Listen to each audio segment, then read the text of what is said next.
Готовы? Кыргыз Республикасынын куралдуу күчтөрүнүн коргоо министрлигинин инженердик аскерлеринин кыскача майрамдоо тарыхы. Петр Биринчинин буйругу менен 1701-жылы Москва шаарында аскер инженерлер мектебин ачкан жана ошол күндөн баштап инженерлер бөлүкчөлөрү түзүлө баштаган.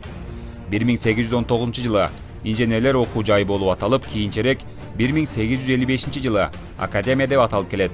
Биринчи дүйнөлүк согушта инженерлер аскерлеринин өнүгүүсүнө жана тажрыйбасын көтөрүп, чоң салымын кошкондор Советтер Союзунун баатыры генерал-лейтенант Карбышев, маршал Прошляков, маршал Воробьев, маршал Харченко, маршал Агановтор. Экинчи дүйнөлүк жана улуу атамекендик согушта 622 Советтер Союзунун баатыры 266 толук кавалер ордени менен инженерлер аскерлери сыйланып, 200дөн ашык инженерлер бөлүкчөлөрү гвардейский деп аталган. Кыргыз мамлекети өзүнчө көз карандысыз өлкө болгондон тартып, куралдуу күчтөрдүн түптөлүшү менен 21 январь инженердик аскерлер күнү болуп эсептелинет.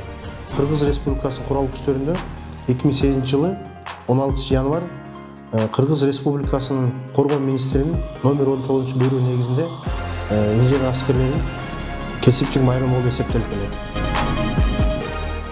Ушул күндөн тартып инженердик аскерлеринин аткарган кызматтары бааланып, куралдуу күчтөрүндө эбегейсиз зор орунду ээлеп келет.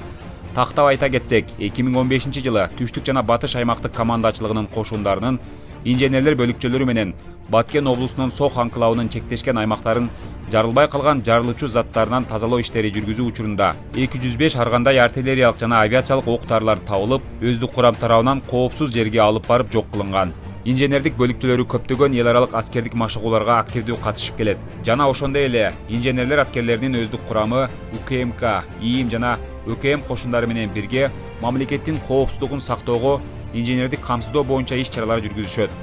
2021-жылы Түштүк жана Батыш оперативдик командачылыгынын кошундарынын инженердик аскерлер өздүк курамы Кыргыз жана Тажик чек ара конфликтинин кесепетинен көптөгөн Баткен облусунун аймактарында жарылбай калган жарылуучу заттар табылып, коопсуз жерге жеткирилип жок кылынган.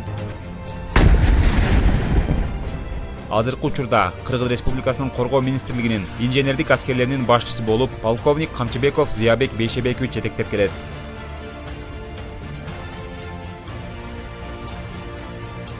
Учурдан пайдаланып, инженер аскерлерин, ардагерлерин жана ушу тармакта иштеп жаткан офицер, сержанттарын жана аскерлердин өзүм атыман жана башкармалыктын атынан куттуктайм жана ушул кызматта иштеп жатканга чоң ийгиликтер силерге жетишкендиктер каалайм. Инженердик аскерлеринин өздүк курамы мындан ары дагы мамлекет тарабынан коюлган тапшырмаларды так өз убагында аткаруу, билимдерин өркүндөтүү, заманбап техникаларды өздөштүрүү менен күжүрмөн даярдыкта кызматтык милдеттерди аткарууга даяр. Жолдош офицерлер, прапорщиктер, сержанттар жана жоокерлер, сиздерди 21 январь инженердик аскерлеринин кесиптик майрамыңыздар менен куттуктайбыз. Сиздердин ары татаал, жоопкерчиликтүү кызматыңыздарга ийгиликтер коштолсун. Мекен үчүн кошуп жаткан салымыңыздар жогорку баалуулуктар менен коштолсун. Дагы бир жолу майрамыңыздар менен.